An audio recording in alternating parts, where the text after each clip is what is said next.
Hello friends, मैं अभिषेक शर्मा आप सभी का हमारे इस यूट्यूब चैनल एमएनएस क्लास पे एक बार फिर से सभी का स्वागत करता हूं। दोस्तों, आज हम हीट ट्रांसफर कंडक्शन में लेक्चर नंबर 5 कवर करेंगे। इस लेक्चर में दोस्तों हम जानेंगे three dimensional equation in different coordinate system, Cartesian coordinate system, spherical coordinate system and cylindrical coordinate system. दोस्तों, इस वीडियो को शुरू करने से पहले अगर आपने उन 4 वीडियोस को नहीं देखा है जिसमें मैंने हीट कंडक्शन के बेसिक्स से लेके Fourier law, thermal diffusivity, thermal conductivity and one dimensional heat equation को डिराइव करके बताया है, तो सबसे पहले जाकर आप उन वीडियोस को भी देखिए। उन वीडियोस की लिंक मैंने I button link and description box में दे रखी है। चलिए दोस्तों, इस वीडियो को शुरू करते हैं।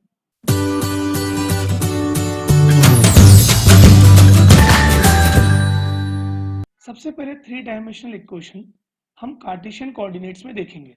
कार्टेशियन कोऑर्डिनेट्स को हम x, y and z coordinates के नाम से भी जानते हैं। दोस्तों, यहाँ पर मैंने एक थ्री डायमेंशनल बॉडी को रिप्रेजेंट किया है।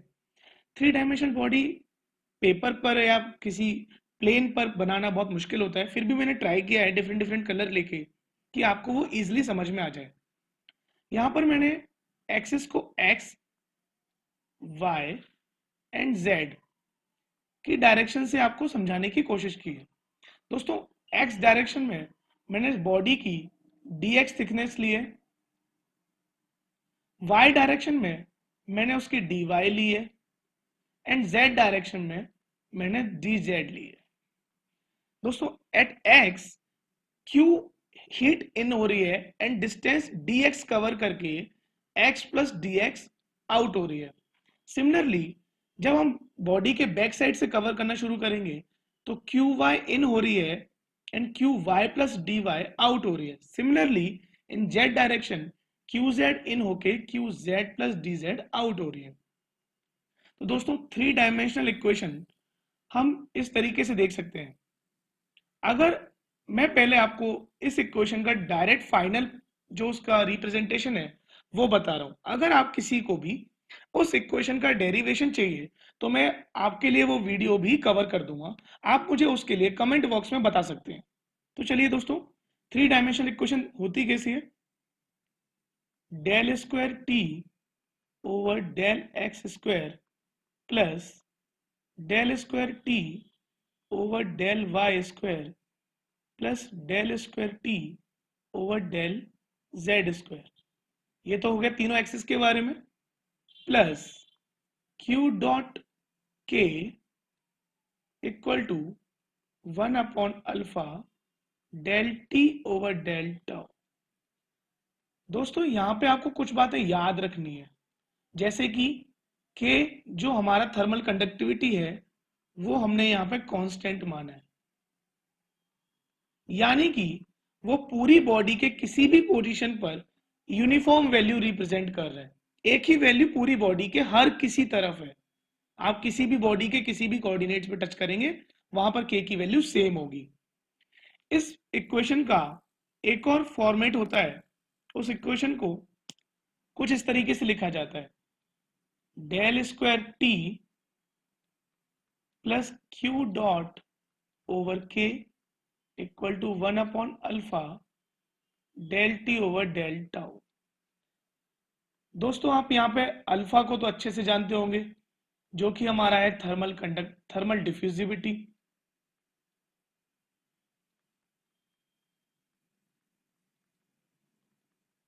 हमारा क्यू डॉट हीट जनरेशन है।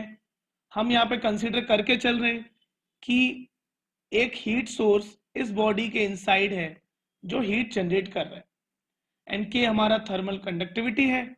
ओके, अब आप जानेंगे कि ये डेल क्या हो गया। तो दोस्तों, डेल एक ऑपरेटर है जो कि पार्शियल डिफरेंशिएशन में यूज होता है, जिसका मतलब होता है del over del x plus del over del y plus del over del z. अगर मैं इसी डेल को एफ के या टी के संग रिप्रेजेंट करूं, मींस कुछ इस तरीके से, तो इसका मतलब होता है टी का differentiation in all direction, means del over del x. इसको वेक्टर फॉर्म में भी कुछ इस तरीके से लिख सकते हैं, आई जे एन के। आई जे के एक्स वाई जेड डायरेक्शन जैसे ही होते हैं। अब टी अगर मैंने माना कि वो भी तीनों डायरेक्शन में वेरी कर रहा है, तब उस डिफरेंशिएशन किस तरीके से कर सकते हैं दोस्तों? T I, T J and T K. दोस्तों इसका मतलब हो गया del T over del x, del T over del y and del T over del z. और अगर इसका दोबारा से डिफरेंशिएशन करना है तो आप इसमें दो बार कर सकते हैं, तब इसका जो फॉर्मेट हो जाएगा वो डेल स्क्वायर टी का डिफरेंशिएशन हो जाएगा दो बार। तो चलिए, आपने समझा डेल का फंक्शन। अब जो हमारी थ्री डायमेंशनल इक्वेशन थी, हम उसके डिफरेंट डिफरेंट केसेस देख लेते हैं। उसमें तीन केसेस होते हैं दोस्तों। आप इस इक्वेशन को जब देखेंगे, इस इक्वेशन को आप देखिए और इसमें तीन केसेस कौन से होंगे। दोस्तों देखिए, ये वाला जो टर्म है ये अनस्टेडी स्टेट केस बताता है, यानी कि टेम्परेचर टाइम डिपेंडेंट है। टाउ हमारा टाइम है, टेम्परेचर हमारा टाइम डिपेंडेंट है। कौन बताएगा? ये टर्म बताएगा। हीट सोर्स हमारी बॉडी में प्रेजेंट है, वो कौन बताएगा? ये बताएगा कि ये हीट सोर्स को बताता है। अब हमारे जो तीन केस हैं वो भी इन्हीं केसेस से मिलते जुलते हैं। मींस फर्स्ट केस हमारा है जब हम बोलेंगे steady state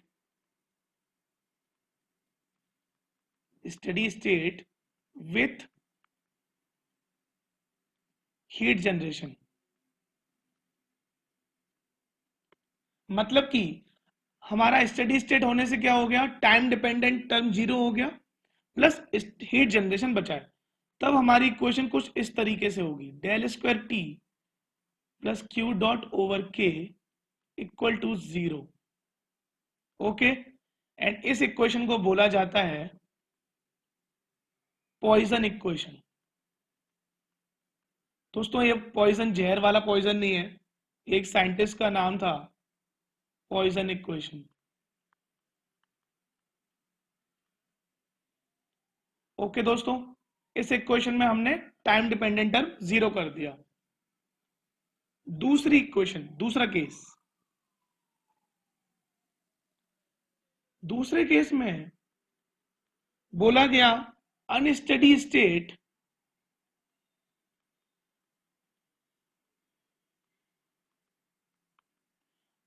state with no heat generation. मतलब कि हमारा क्यू डॉट जीरो हो गया। तब उस केस में क्या होगा?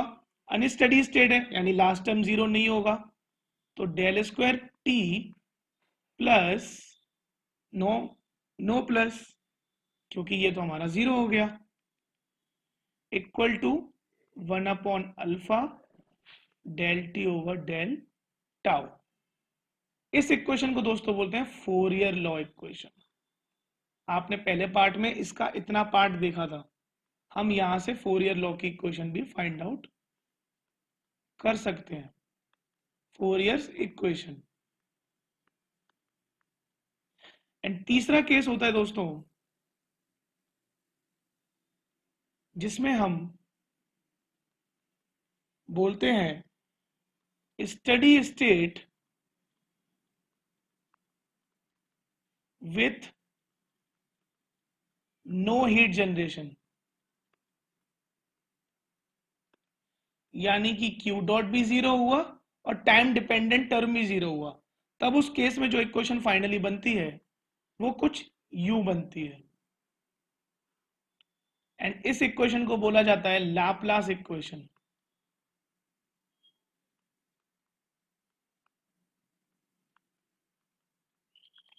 तो आपने देखा तीनों केसेस को। पहला case steady state with no heat, with heat generation, यानी कि Q dot not equal to zero, तब क्वेश्चन ये बन गया।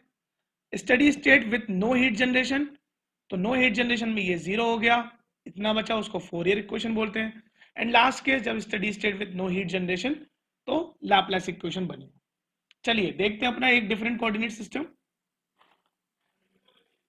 3 डायमेंशनल सिलेंड्रिकल कोऑर्डिनेट सिस्टम। दोस्तों घबराइए मत इतनी बड़ी इक्वेशन देख के, इस इक्वेशन को बस हमको समझना है क्योंकि हमारे सिलेबस में ओनली सिलेंड्रिकल कोऑर्डिनेट का 1 डायमेंशनल ही पढ़ने को दिया है, यानी कि हमको 1 डायमेंशनल इक्वेशन पढ़नी है in cylindrical coordinate and spherical coordinate. But हमको पढ़ना तो सब कुछ चाहिए क्योंकि कभी आपसे कोई कुछ पूछ सकता है, तो आपको पता होना चाहिए कि एक्चुअल में है क्या।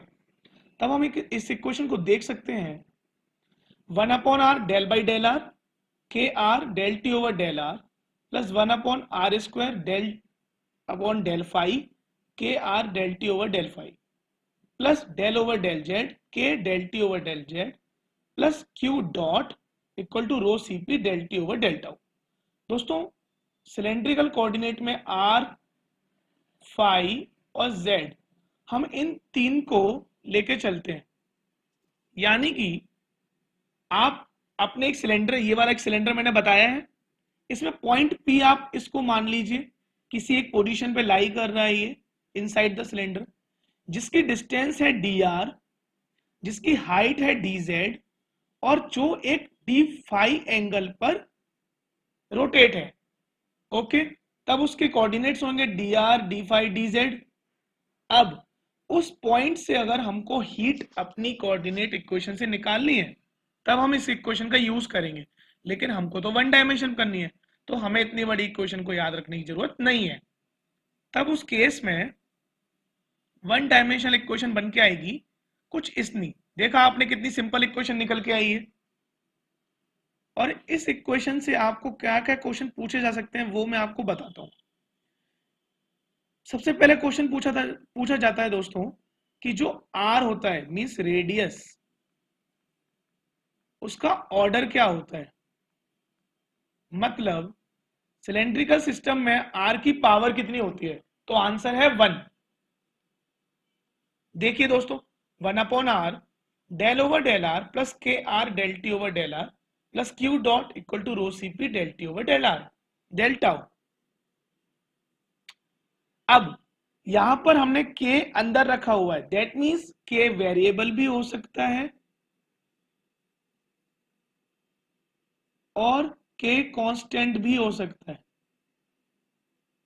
जैसी वैल्यू के की क्वेश्चन में होगी हम उसके अकॉर्डिंग उसको सॉल्व करेंगे, यानी के अगर उसकी रेडियस पे डिपेंडेंट है तो उसका डिफरेंशिएशन में होगा, और अगर नहीं है तो बाहर निकाल लेंगे।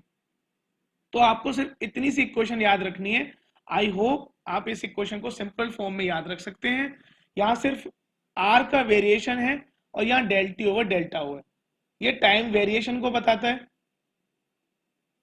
टाइम वेरिएशन, और ये है हीट जनरेशन और ये हमारा थर्मल कंडक्टिविटी। आई होप दोस्तों आपको समझ में आया होगा। चलिए अब देखते हैं स्फेरिकल कोऑर्डिनेट्स। दोस्तों यहाँ पर मैंने एक स्फीयर आपको समझाया है।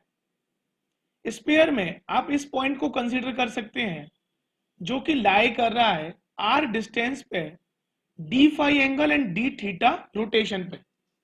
जो स्फीयर के कोऑर्डिनेट्स होते हैं वो होते हैं आर, थीटा एंड फाई। दोस्तों स्फीयर को एक प्लेन पेपर पे समझाना थोड़ा मुश्किल होता है, तो आप इसको एज अ बॉल कंसीडर करिए।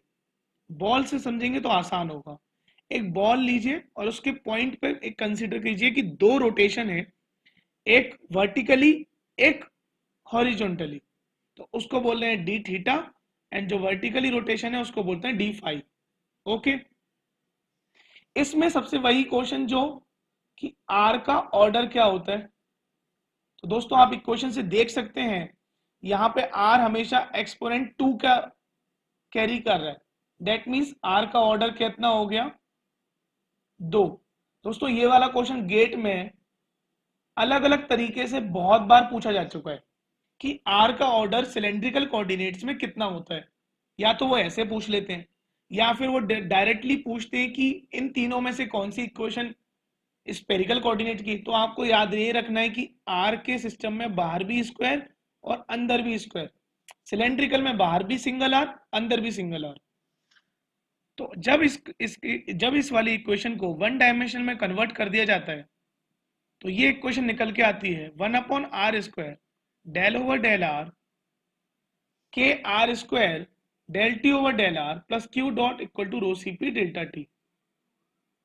यानी कि आपको अपने सिलेबस में one dimensional cylindrical coordinate and one dimensional spherical coordinate के लिए ही याद रखना है, जिससे कि हम अपनी क्वेश्चंस को सॉल्व कर सकते हैं।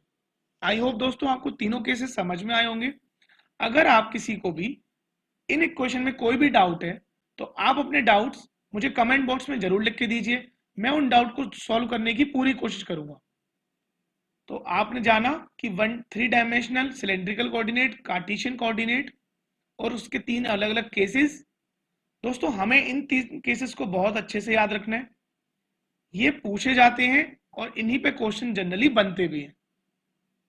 हम आगे वाली वीडियो में देखेंगे कि किस तरीके से हमने 3 डायमेंशनल की एक इक्वेशन की मदद से ही सभी इक्वेशंस को डिराइव किया है। मींस हमें कोई और याद रखने की जरूरत ही नहीं है, आप तो सिर्फ इसको याद रखिए, अपने पेपर नोट्स किसी पर भी इस इक्वेशन को याद रखिए। आपकी सारी इक्वेशन कंडक्शन की इस इक्वेशन से फाइंड आउट की जा सकती है। तो आपको घबराने की जरूरत नहीं है कि अलग अलग चार्ट पेपर बनाना है और इतनी सारी इक्वेशन याद रखनी है, नहीं, आपको सिर्फ इस इक्वेशन को याद रखना है। आई होप दोस्तों आपको अच्छा लगा होगा। चलिए दोस्तों इस वीडियो को समराइज करते हैं। हमने जाना कार्टेशियन कोऑर्डिनेट्स, सिलेंड्रिकल कोऑर्डिनेट्स और लास्ट में स्फेरिकल कोऑर्डिनेट्स, और इन तीनों का वन डायमेंशन एंड इनका 3 डायमेंशनल। आई होप दोस्तों आपको एंजॉयमेंट हुआ होगा पढ़ते समय भी। तो वीडियो को लाइक कीजिए, सब्सक्राइब कीजिए चैनल को एंड अपने दोस्तों के संग शेयर कीजिए। थैंक यू सो मच दोस्तों।